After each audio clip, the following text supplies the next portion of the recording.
Good day, and welcome to Nature's Returns, a webinar speaker series hosted by the Yale Center for Business and the Environment. My name is Andrew Wu, and I will be your host for today's webinar titled Tackling the Challenge of Creating Water Quality Markets. The Yale Center for Business and the Environment is pleased to continue Nature's Returns, a webinar series that addresses the growing importance of ecosystem service valuation and investment. Each presentation was recorded and available on the Yale iTunes U channel. We are also excited to share news of a new partnership between the Center for Business and the Environment at Yale with the Conservation Finance Network. This initiative will provide original content and share timely news, events, and resources on conservation finance online. Founded at Island Press in 2012, the Conservation Finance Network seeks to accelerate the pace and scale of land and resource conservation, restoration, and stewardship in the United States through the application of financial tools and strategies. By delivering intensive trainings and building a network of professionals from across the conservation, finance, and philanthropic sectors, CFN helps to increase the financial resources deployed for conservation. We are pleased to have Todd Gartner and Bobby Cochran with us today. Todd Gartner is a senior associate for the World Resources Institute's Food, Forests, and Water program. He runs WRI's Natural Infrastructure for Water project, working with governments and businesses to invest in ecosystem conservation and restoration in order to secure freshwater supplies, reduce flood risks, and obtain other economic and social benefits. Bobby Cochran is the executive director for the Willamette Partnership, a nonprofit coalition of business, environmental, and other leaders working to enhance the pace, scope, and effectiveness of restoration in the West. Today, Todd and Bobby will engage in an interactive conversation on the National Network on Water Quality Trading and its new report, Building a Water Quality Trading Program, Options and Considerations. Sharing the vision of developing a national network to improve riparian zones, Gartner and Cochran will explore strategies to construct consistent models of water quality markets. Before we begin the presentation, we would like to remind our listeners that questions are welcomed and will be directed to our speaker at the conclusion of the talk. You can type questions directly into the GoToMeeting chat window. And with that, we welcome Todd and Bobby to Nature's Returns. Thank you, Andrew, for the warm introduction. A huge thanks to everyone for taking time out of their busy day for joining us for this conversation on the National Network for Water Quality Trading. And I understand there are a bunch of folks in Kroon Hall on the Yale campus right now enjoying some of the amazing New Haven pizza during this webinar. And both Bobby and I are quite jealous as we're sipping on our morning coffee out here in Oregon. But we are honored to have the opportunity to engage with you and describe the work that has happened over the last 2+ years on the National Network on Water Quality Trading, an initiative that WRI and the Willamette Partnership have co-coordinated. Before we jump into the content, just wanted to take a quick second to allow Bobby and myself to more formally introduce the Willamette Partnership and the World Resources Institute. So Bobby, maybe I'll pass it to you real quickly just so you can further introduce your amazing organization. Well, Todd, we always talk, you're trying to keep expectations low so we can exceed them. But thanks for that, Todd. I appreciate it. And Andrew, thanks for having us.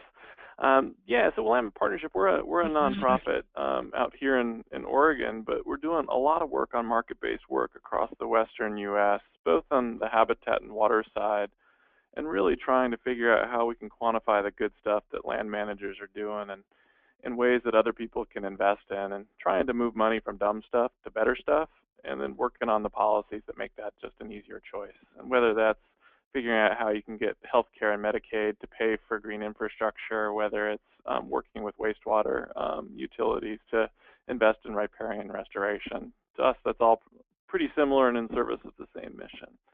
And so being part of the National Network on Water Quality Trading was a real pleasure for us. So that's who we are, Todd.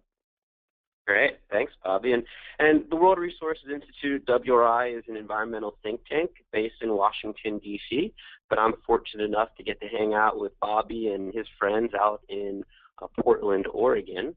WRI has been around for about 30 years, and most of our work is international with a focus on developing countries.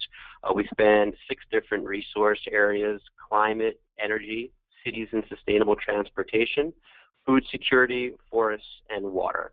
And as Andrew mentioned, my work really spans the forest and the water resource areas at WRI. And water quality trading has been a core focus over the last 10 plus years for the Institute. And a lot of that work has focused in the Chesapeake Bay region, thinking through how we truly get water quality trading to scale, what an interstate trading platform might look like, and then more recently moving out to the Mississippi area and then thinking through how we take all of those lessons learned and experiences and bring them to a national forum, which is why we are on the call today. So just to make sure that everyone is on the same page when we talk about water quality trading, we think of it as an innovative market-based approach that allows stakeholders to achieve water quality goals more efficiently, and in most cases more cost effectively as well. It's based on the concept that different players in a watershed face different costs to control the same pollutants. So whether you're trying to reduce sediments, nutrients, temperatures, there's different opportunities and different costs associated with different interventions and reduction approaches. So a wastewater treatment plant, for example, oftentimes faces a much higher pollution control cost to meet the regulatory obligation than a farmer working on his field. So water quality trading is a system based on robust science, very clear rules and procedures, a robust monitoring and verification process that truly allows wastewater and other point sources to buy nutrient reduction credits from agricultural producers and other what we call non-point source entities who are often able to reduce those pollutants at a much lower cost. And with the growing nutrient pollution crisis, if you will, across the U.S., we're going to need more innovative approaches and ones that are much more holistic. And so we think that water quality trading, if done right, really fits that bill. Flexibility in meeting regulations, more cost effective, and a lot of co-benefits that are recognized. One of the examples that we often talk about is one in the areas where Bobby and I call home in Oregon.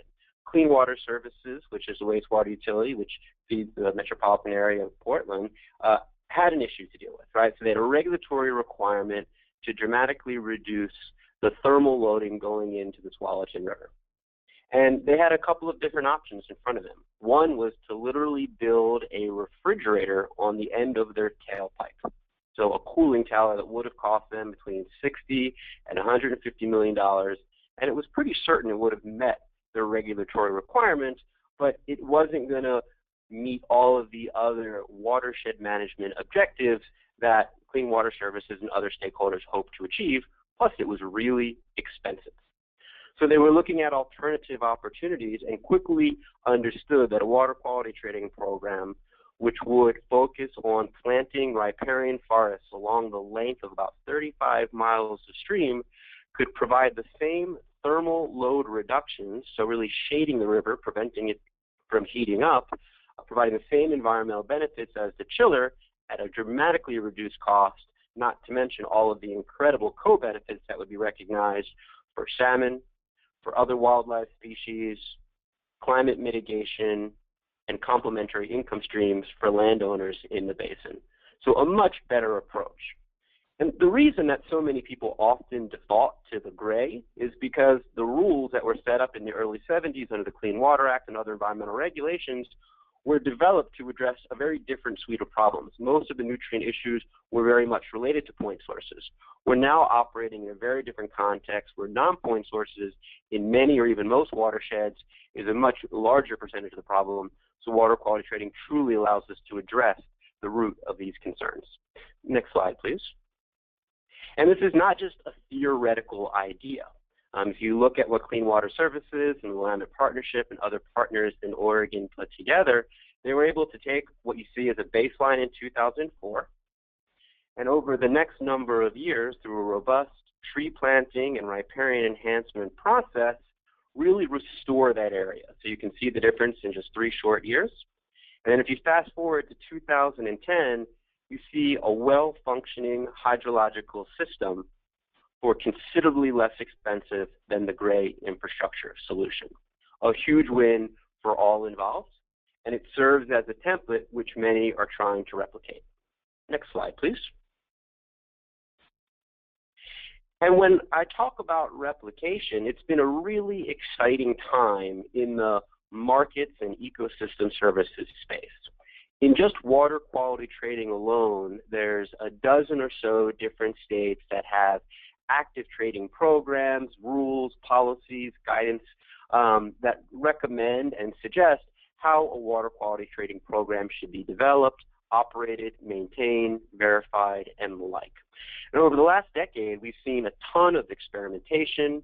USDA deserves a lot of credit through their Conservation Innovation Grant Program in providing seed funding for these types of programs, allowing folks to experiment with different approaches, different verification processes, different ways to calibrate and model out water quality benefits. And we've learned a great deal. We've made mistakes along the way, but we now understand many of the basic premises that would serve as the foundation for a robust, credible, and transparent water quality trading process. We're now at a place in time where we need to move from experimentation onto a paradigm more based on consistency and build upon those lessons learned. Next slide, please, Bobby. So with that idea, and recognizing that there were some folks in a variety of sectors truly questioning how we get to a more streamlined and consistent approach around the idea of water quality trading, the Willamette Partnership and the World Resource Institute started convening what we call the National Network on Water Quality Trading. And it was designed to improve the consistency, integrity, and environmental performance of water quality trading. And we did this by pooling together all of the different sectors that we deemed relevant for a water quality trading program to be robust and sustainable. And there's 5 different actor groups that we wanted to bring to the table and make sure that we had their perspectives. So we had the agricultural community, who represents the non-point source constituency base. We had folks that represented the utility sector and electric power utility entities on the point source side. We had folks from the state regulatory divisions, the DEQs and the DEPs, who often are the ones that are approving programs and helping issue guidance.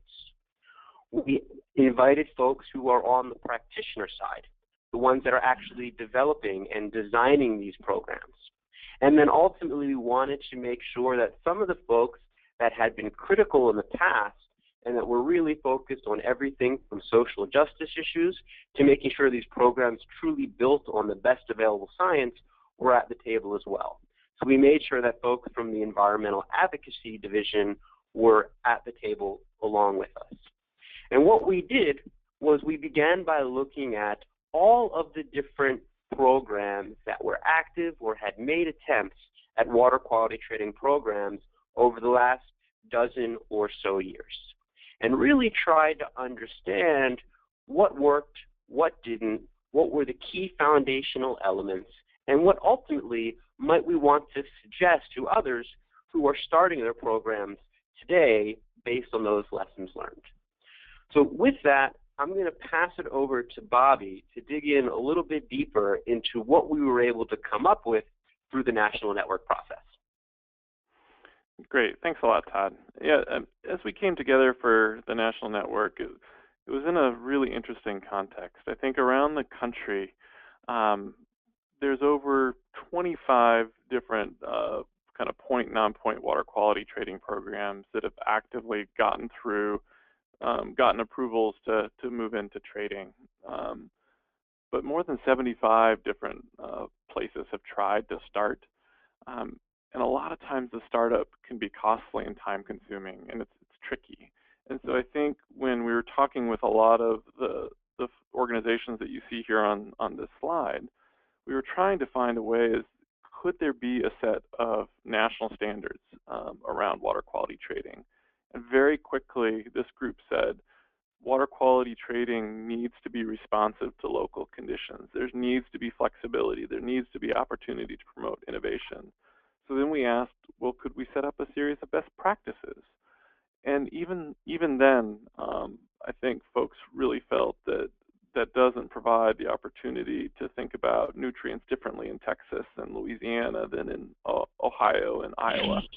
And so what we ended up with the options and considerations document is a series of the 11 key elements that are needed to build a water quality trading program. And for every one of those elements, there's options that you could choose options A, B, C, and D on how you define the trading area of where a credit can be traded. And if you choose options A, agriculture may hate you forever. If you choose option E, environmental groups may sue you. If you choose options B, C, and D, here are the pros and cons of when it might make sense for those different options. And so we didn't say option A is always the best, but we were able to say fairly straightforwardly what are the pros and cons of each of those options and where are the examples of who's doing it. And not just that Wisconsin is doing option C, but here's the web link to the document that describes Wisconsin's approach, and that's on page 17, not just generally Wisconsin is doing this. So it's a really in-depth resource that's meant to kind of help new programs and adaptively managed programs get started and adapt much more easily and readily, so that the pieces that are inherently local, like the science needed to quantify a credit, which best management practices on farms are going to be most effective. Local markets can really focus on those types of inherently local questions, and some of the broader questions and experiences that can apply just as easily in California as they can in Texas. Ideally, we can skip through that stuff as fast as possible. So that's what the options and considerations document does. It wouldn't have happened without some funding support from USDA's Office of Environmental Markets and Natural Resource Conservation Service and the Electric Power Research Institute. So thank you to those folks. But then also the organizations you see here also invested a lot of time in review. Every word in that 200-page document was extensively negotiated over the last 2 years. So it's a 200-page document. We think it's very, very well written. But it's beefy. There's no doubt that it's beefy. And I'm going to open up the pages and walk you through here some of the key elements in a second. But we're also working very closely to develop user tools that make it easier to access that document and translate it into more water quality trading programs, better water quality trading programs. So for each of those 5 sectors that Todd described, we have a briefing note. So we ask American Farmland Trust to tell us what are the 5 issues that agriculture is going to care most about, and point people to the parts of the document that talk about those 5 issues. The National Association of Clean Water Agencies, that represents kind of the wastewater utilities, did the same for their crew. The Association of Clean Water Administrators, which are all the state water quality agencies, did it for their sector. Troutman Sanders and the Water Quality Trading Alliance did it for practitioners. And then the Environmental Law and Policy Center wrote a briefing note for the environmental community. So all 5 of those are put together. We've also put PowerPoint templates that you're actually seeing parts of today. So if anybody online is interested in more follow-up or has a particular audience that they think would benefit from more information on the national network, feel free to give Todd or I a call or email, and we're happy to follow up.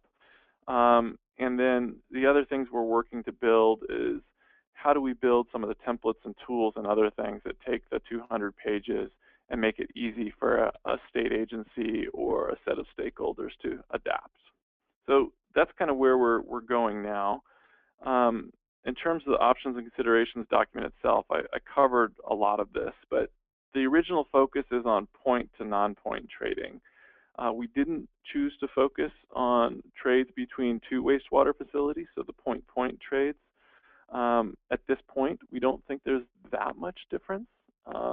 We also didn't focus explicitly on stormwater offsets in trading, although there's a lot of overlap and a lot of relevance, and that's maybe one of the things that the national network chooses to take on next. And I think that's one thing from folks online is we'd love to hear from you all on things you think the national network should try and take on next.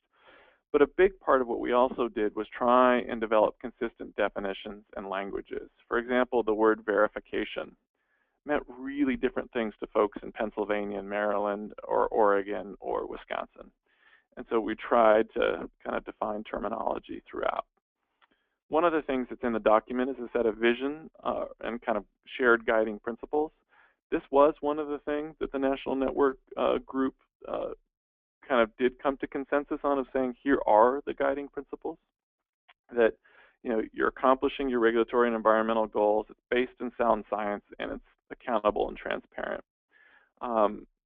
A lot of these guiding principles are not unique to water quality trading. And water quality trading, the network was very clear that it's not a silver bullet. It's not going to work in a lot of situations. But when you're able to figure out trading as a tool to achieve clean water goals, a lot of those same kinds of discussions are what you need for implementing other parts of the Clean Water Act or implementing broader watershed investment priorities.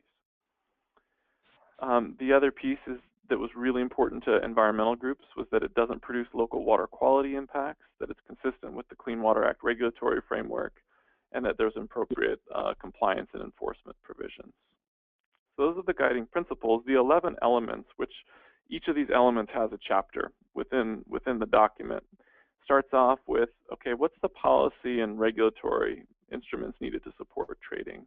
I mentioned, how many programs have not actually delivered a trade, and a big part of that is the Clean Water Act is just kind of funky. It's not easy to kind of work through some of the structures of the Clean Water Act, and trading kind of pushes the bounds of kind of where total maximum daily loads do or do not apply, how permit variances might work, how compliance schedules work. So there's a lot of nuance in the Clean Water Act that's really important to understand for trading to work. And so that's why we start with Chapter 1 on those issues. Chapter 2 is really the kind of trading basics of who, where, what, and how. So what do you have to do prior to generating a credit? Who can trade with whom? If you generate a pound of nitrogen reduction in Ohio, can you use that to offset a pound of nitrogen discharge in Mississippi? Maybe. We talk about how you get to the answers to that question. We talk about eligibility. One of the most controversial issues here is baseline, which is what farmers or other kind of credit sellers need to get to in terms of pollution reduction prior to generating a credit. We have a section on the science needed to quantify water quality benefits, managing risk and uncertainty, and this chapter 6 is another important one, is like, what is a credit? That if you're in the conservation finance world and you aren't crystal clear on what you're financing, it's pretty hard to do. So chapter 6 talks about how long is a credit good for? When does it come into existence? When does it go away? And we even flag some issues around kind of the accounting treatment of credits, or kind of the idea of stacking multiple credits. But on some of those issues, the network didn't feel that the experience was ripe enough to make affirmative options and considerations around some of those issues. So in some of those, we flagged the issue and punted. The other chapters talk about, how do you know a credit is real, and then how do you kind of do the tracking and accounting over time. And then the last chapter talks about which types of organizations, whether it's private sector or government agencies or point sources themselves or farmers, what are the roles and responsibilities and transaction models available in water quality trading? So those are the 11 elements, and we actually think those 11 elements, as some of our work on habitat or other types of markets, there's a significant amount of overlap. So I think the document itself is informative for a lot of reasons. Let me take you down kind of another level of depth into the document. And so one of the sections talks about what is a water quality credit. And we said, it's a measured or estimated unit of pollutant reduction per unit of time at a specified location. That's what it is we're buying and selling. So the conversation that we had that took, almost 3 to 6 months of back and forth on each one of these words is to really get specific about what a credit is, and that there's a pollution reduction that happens at the edge of a farm field, but that's not a credit until you adjust it by baseline requirements and somehow connect that pound of phosphorus reduction in one part of Iowa to the downstream wastewater discharge. So there's adjustments that get from the edge of field down to the farm. And throughout the document, wherever we could, we tried to put diagrams in to clarify that if you install the buffer at the edge of a field, you might reduce 60% of the phosphorus that's leaving that field, but only a certain amount of that might actually get into the stream, and only a certain amount of that might get from one part of a stream down to another part of a stream, and that's called attenuation. So we described those different steps. We also kind of talked about, okay, 100 pounds per year reduced at the edge of the field by that buffer strip. You have a baseline requirement for, say, animal exclusion that takes your available credit down to 90 pounds per year. You apply at a 2-to-1 trading ratio to account for any kind of uncertainty. That means you've got 45 pounds per year of credits that you need to sell. And so we tried to provide a framework and a structure for how trading programs can articulate what a water quality credit is. That ideally, when a program is starting up in Tennessee, it doesn't need to spend a year talking about what a water quality credit is. That hopefully we've given enough structure to have a quick conversation on that. So that's the National Network document, the options and considerations document. I'm going to jump back up a level to talk about what we're seeing more broadly as challenges ahead for water quality trading as a whole. I think for water quality trading as a whole, we can expect to see increased legal activity around trading. I think there's a growing interest in trading. You're seeing 15 states that already have some form of trading policy in place. There's a number of others that are actively considering trading policy. You've got a number of new permits that are going to be incorporating trading. But you also have, particularly from some of our environmental friends, some real legitimate concerns about how those trading permits and policies are structured. And so unless we can really figure out how to address some of those concerns, we're going to see some legal activity, and we may even see some anyway. So that's just something to work through. I think certainly within the network we saw this, is there's this tension between wanting flexibility within water quality trading so that you can customize what Iowa needs, which is going to be different than what Tennessee needs, versus having very specific requirements that provide, if you're trying to invest in developing credits in Iowa or Tennessee and you're the same conservation finance person or the same aggregator of credits, you're going to want to know those specific requirements so you have some consistency across where you might be working. So that creates a tension. I think we're not taking full advantage of information technology with a lot of the precision agriculture that's coming out, a lot of the fine resolution remote sensing. There's a lot we could do on kind of monitoring of water quality improvements, both on and verification, credit quantification, that could drastically increase the effectiveness of water quality improvements if we could incorporate that more fully. There's a lot of debates over what entities should do. Particularly, we hear this around, well, wastewater facilities should zero out their pollution. That sounds good, but you and I all live in a city, and our wastewater facility helps take care of us. Similarly, all farmers should reduce all of their pollution. Well, that's a fine goal, but there's some realities to that. And so that debate over what should do versus what's possible is tough. And then I think a lot of this we get hooked around the idea of tit for tat equivalents of I'm going to put this phosphorus in here and take it out over here.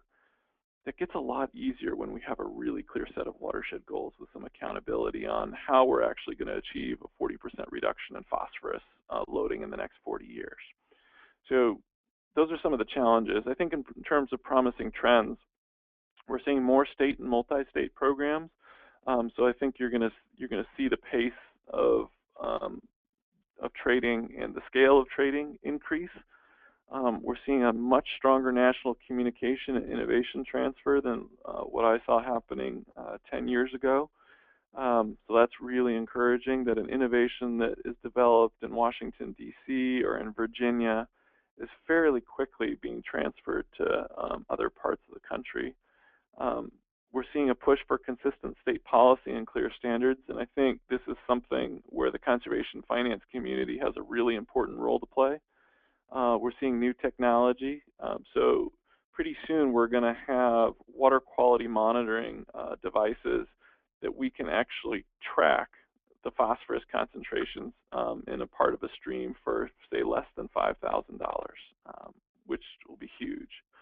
And I think the other trend that you see is trying to solve more than one problem at a time. That if we're looking at restoring floodplains to protect downstream communities and property for the National Flood Insurance Program, well, a lot of those same activities are going to be what we need to deal with stormwater runoff. Are going to be the same things we need to deal with phosphorus retention.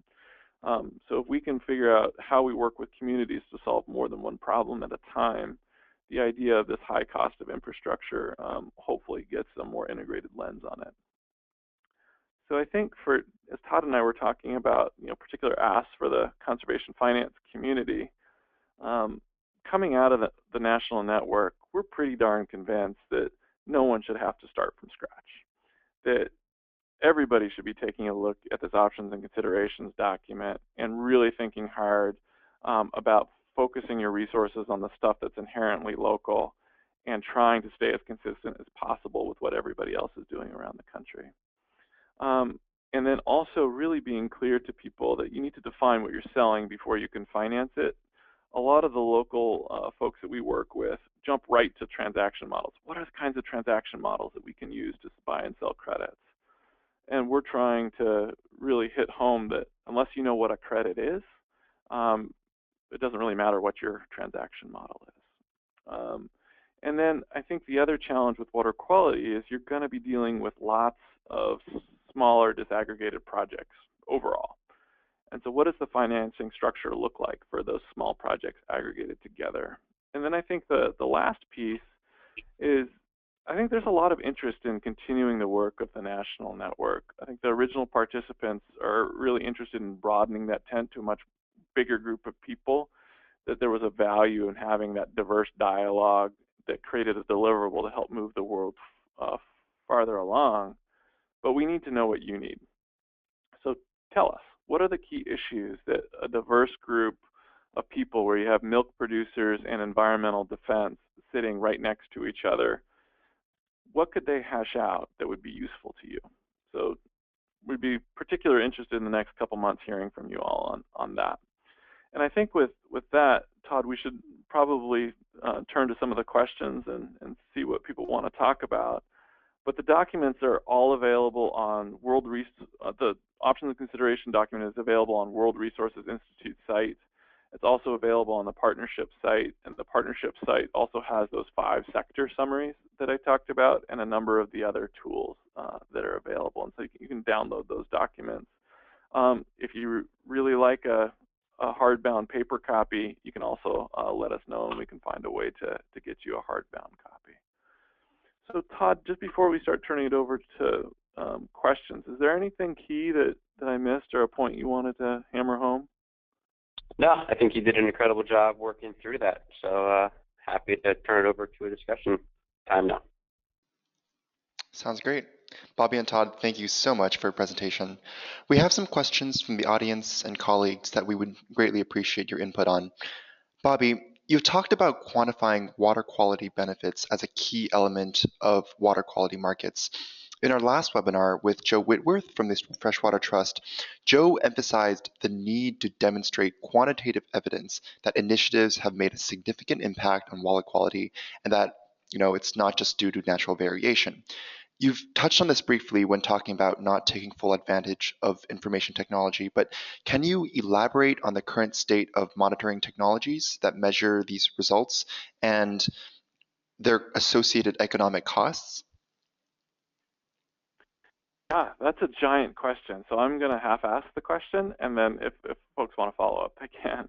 But I think in general, most of the water quality trading programs are using two main forms of quantification. One is a series of kind of BMP efficiency rates. So if you install a buffer, there's a bunch of research that's been done in the Chesapeake Bay or in the upper Mississippi that says if you install a buffer, you're going to reduce about 60% of your phosphorus loading getting into a river. So there's a number of programs that use those BMP efficiency rates. A lot of other programs are also using dynamic models where they're taking those BMP efficiency rates and combining them with climate and weather, with soils, with the crop management practices that are going on the ground. Almost no programs are basing credits on direct measurement of, say, phosphorus reduction. So there's not, a monitoring station at the end of a drain tile that's saying, okay, for these 5 years, here is my baseline of phosphorus concentration. I installed this buffer, this cover crop, and now I see a 60% reduction, and that's my credit. I think a lot of our environmental groups that we talk to really want to get more towards that direct measurement. But Joe's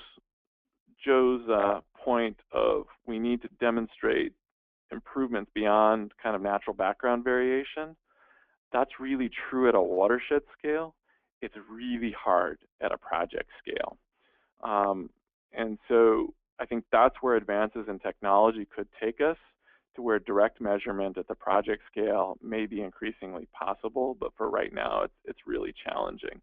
And part of that is a cost question. Is direct measurement, the monitoring equipment is expensive, going out and regularly collecting that data is expensive, and I think also it's really difficult to get the baseline of kind of what the current that you're improving off of. Sounds great, thank you. Now, so Todd, in this national network process, while bringing together stakeholders with diverse viewpoints like practitioners, agricultural producers, environmental advocates, can you elaborate on what have been some key issues of contention? That's a great question. I would answer that in a couple of different ways. One of the beauties of the national network, and one of the things that really became much clearer, is we thought that there was a lot more contentiousness coming in than there actually ended up being once we had the chance to sit down, describe how all the different programs had approached the different issues, have a chance to allow people sort of a safe place and space to really work through some of the differences of opinions, and then really start laying out the options and think through the pros and the cons and the potential ramifications if a program elected to go one route or another. So, I mean, baseline, as Bobby mentioned, was definitely one of the issues where there was the most discussion. I think verification was another one. How frequently do you verify? Who has that or should have that role? Is it a state agency, a third-party nonprofit group? How do you think about the inherent transaction costs that are associated with that? One of the things that was, most exciting for me is, people maybe were a little bit guarded at the very beginning back in 2013, and by the time we were on our fourth or fifth gathering, I think a lot of that had faded into the background, and people truly saw that there are a number of different approaches that would work for any of the different elements. You just really need to be thoughtful about, who might be in favor or against going for option A versus option C. And so we were really careful to straddle that line between options and recommendations and guidance, really trying to lay it out, hey, you can do this, but there is, as Bobby mentioned, a chance that you might get sued by an environmental advocacy group, or if you go this route, a pretty good chance that you're going to struggle to recruit agricultural producers. So I would say, baseline and verification maybe were two of the issues where there was the most heated discussion. But in the end, I think we ended up in a really good place by simply laying out all of the options and a lot of the pros and cons and where it had been attempted before. Sweet. So we have a question from Chris and Jeffrey. So what sorts of financial products involving water quality do you see being developed in the near future? How do you see multiple smaller water quality projects being grouped together into a larger investment product? And are there any examples where this is being done effectively that you could profile?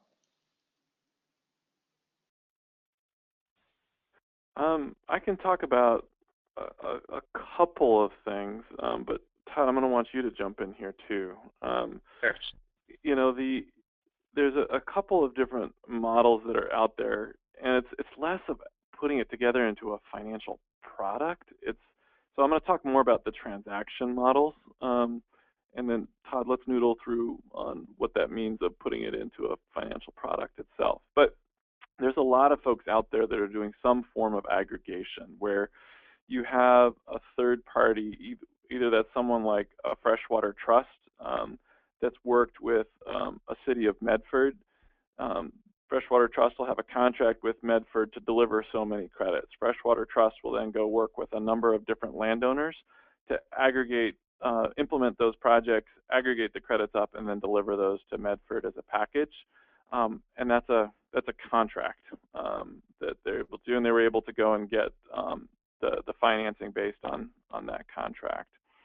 And then you have folks like Penvest in Pennsylvania that's more of an exchange model, where the Penvest will actually create the space where buyers and sellers can come together, and they'll host auctions around that.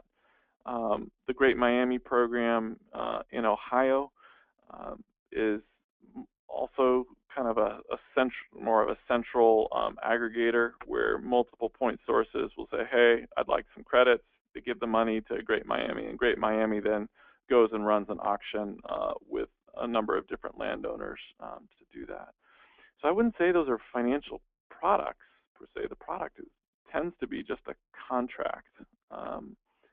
But there's different transaction models. Todd, do you have anything to add to that? Yeah, I think you're right. I think the transaction models are relatively straightforward. Something that we've given a lot of thought to is, how do you aggregate landowners within a watershed, and then how do you start thinking about aggregating programs within a broader catchment? So, for example, there's been a ton of discussion over the last few years about interstate trading in the Chesapeake Bay region.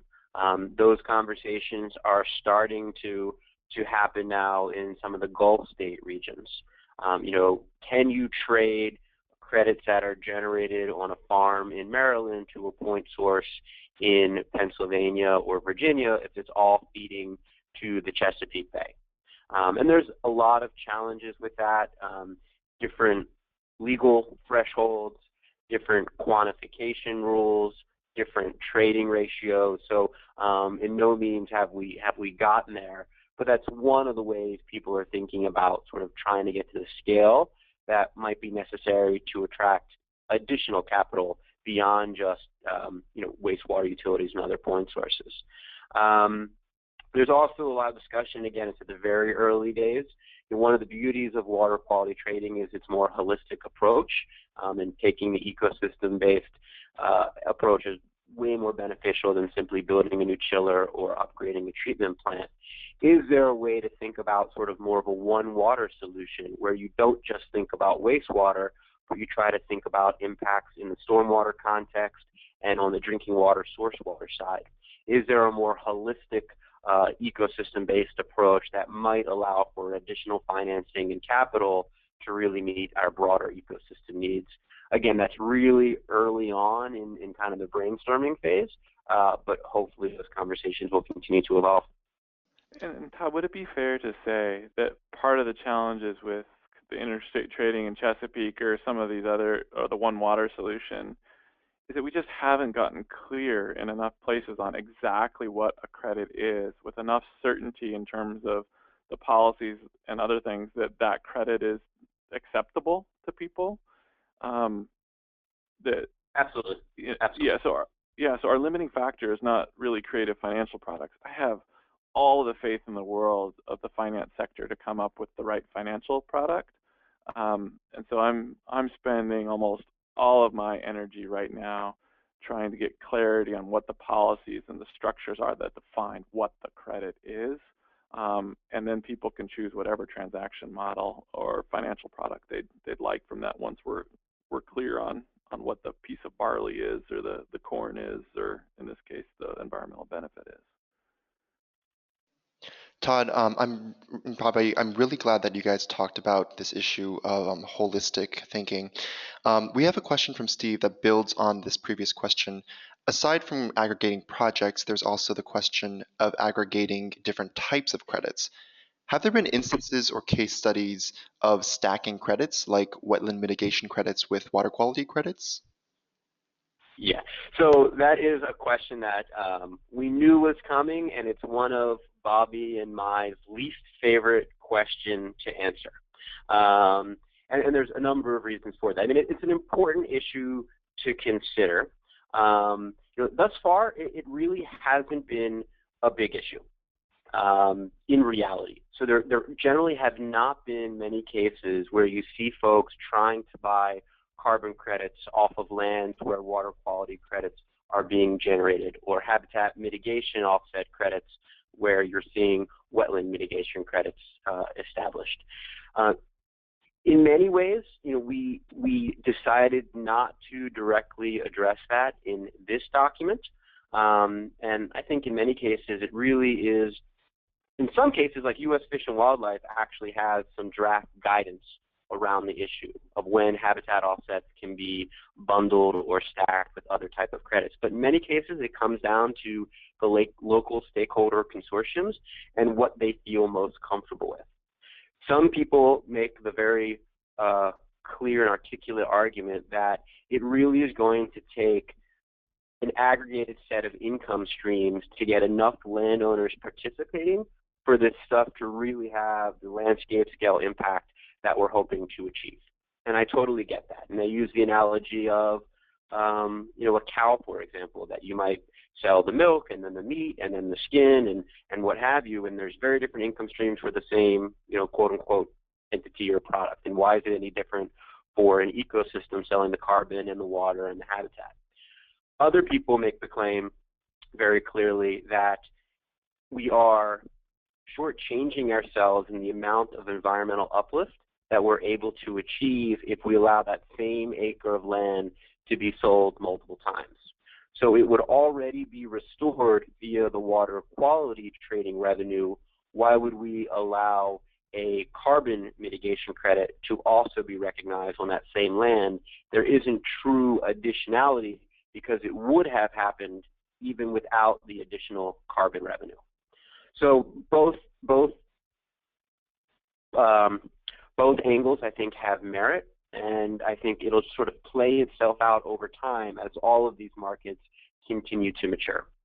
So, Bob, I'm not sure if you have anything additional you want to add there. Yeah, and I'm speaking now as Willamette Partnership. No association here with the national network's positions on things at all. To me, credit stacking is a very distracting issue at this stage of development of this stuff. The only time I hear it being advocated for is coming from the supply side, and the supply side is not the limiting factor. There's much better ways to get at holistic investment. Stacking just raises the specter of, this is a shell game with a lot of the folks that we work with. That said, we worked with Department of State Lands and Clean Water Services in Oregon to develop the half-mile lane mitigation bank that has water quality credits, salmon credits, and wetland credits. And there's not stacking going on there. That basically those credits are linked. And so when you sell 50% of your wetland credits, your ledger for your salmon and your water quality credits gets decreased by 50%. I think some of the better ways to go after more holistic strategies is having a good watershed plan, setting goals that are holistic, choosing the types of BMPs that you want to prioritize or incentivize that are going to create multiple benefits. So there's a very different part of being holistic in terms of your overall goals, providing information on the benefits a credit or an action is providing that's different than kind of the asset or the credit that you're transacting. And I would say leave the credit asset stacking stuff aside for right now. There's other bigger, better things to work on. Also, though, the Electric Power Research Institute did just get a grant from USDA to look at stacking of carbon and water quality credits off of some of their Ohio. So they don't know if it's going to work, but they're going to give it a good run, a really robust run at trying to figure out what that could look like. Sounds good, and we'll see how it turns out.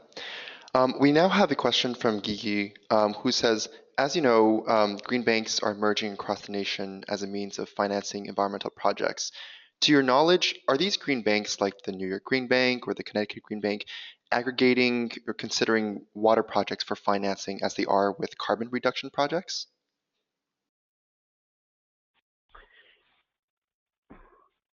But I'd give that to you. I don't know what the New York Green Bank or Connecticut Green Bank is. Yeah, I apologize that I'm not super familiar with them either. That's totally fine. So we have a question from Lee asking, can you comment on the current dollar scale of active trading programs and what your hopes or predictions are for the future? Yeah, for the dollar scale, the Forest Trends and Ecosystem Marketplace just published their State of Watershed Payments. So I would refer you to that document on their website that breaks down the state of watershed payments, and they'll have a section on water quality trading. I don't remember what the numbers of millions off the top of my head, but it's the multiple millions.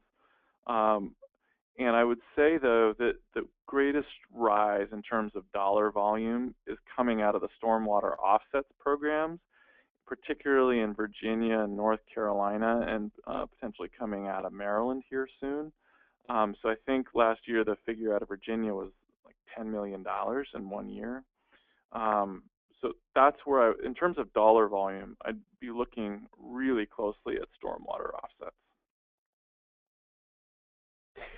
Yeah, I would agree, and I would say that Philadelphia and DC with some of their new stormwater regulations may be sort of that next batch of municipalities where stormwater credits are going to be quite valuable and the overall transaction volume is going to be quite robust. In terms of what we hope, I would frame it like this. There was a report about 2 years ago by McKinsey Consulting Company that suggested there will be over $10 trillion spent on water infrastructure by 2030. If we're able to see 5% of that directed towards natural systems, I think that would be a huge win for water quality and watershed services and all of the other ecosystem values that we care about. Sounds great. So just to wrap things up, we have one major question for both of you. Taking the guiding principles that you've outlined in the report, what would you recommend be the next steps for those that are interested in developing these local water quality trading markets?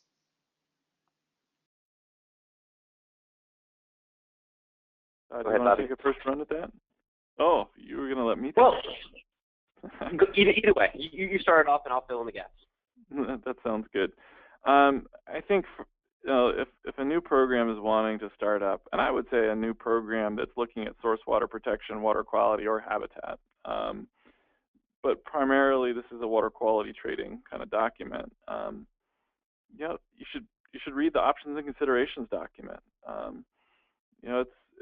It's not a sit down, read once through kind of thing. It's a reference document, but certainly take a look at the executive summary, pull some of the sector summaries so you see how the environmental groups or the wastewater guys kind of think about this, and really think hard about where you can be 80% the same as everybody else, and so you can concentrate your 20% on what you need to do. And if you have a question, don't be shy about calling Todd or I or any of the other participants, early participants in the national network. Yeah, I mean, just following up on what Bobby said, the national network options and considerations document is an incredible place to start. Oftentimes writing that first paragraph of a paper is the hardest thing, and in many ways that's already been done for you. So really look at how you can use the templates and the guidance and contextualize it for your locale. The other thing I would say is don't do it in the back room of the state agency or in the conference room of your local nonprofit. Think about this as a true multi-stakeholder effort. That is likely the only way that you're going to get the diverse buy-in that you're going to need, not just for that first trade, but for a long-standing, sustainable endeavor. It's much better to understand the concerns and the risks from the agricultural community, the environmental sector up front, and try to work through them and think through the pros and cons of different approaches early on, than to spend $500,000 in 18 months and then realize that the way you've been approaching things may not fly because of the real concerns of one sector or another. So there is the content and there is the regulatory processes and considerations, but like most environmental issues, there's a real social component as well, and don't undersell the time and effort it will take to bring people together towards these common goals. Yeah, and Todd, that just reminded me too that anytime you can, kind of grab a buddy. I think we're seeing a lot of benefit if you're wanting to start up a trading program of grabbing a neighboring state and doing it at the same time, or at least grabbing a couple watersheds within the same state and doing it all at the same time, because you can take your lessons together and get this stuff going faster and cheaper. And then I think the other ask would be, if you're noodling on something and having a hard time getting through an issue, don't be shy about asking for help. There's a lot of people now that are better connected than they ever were, that can provide some of those lessons learned. Sounds great. And that concludes the talk on water quality markets. Once again, we would like to thank Todd Gartner and Bobby Cochran for joining us today. If you wish to view a recording of this webinar, please visit the Yale Center for Business and the Environment website or access the recording through the Yale iTunes University podcast. Thank you for joining us. Until next time, this is Andrew Wu from the Yale Center for Business and the Environment in collaboration with the Conservation Finance Network.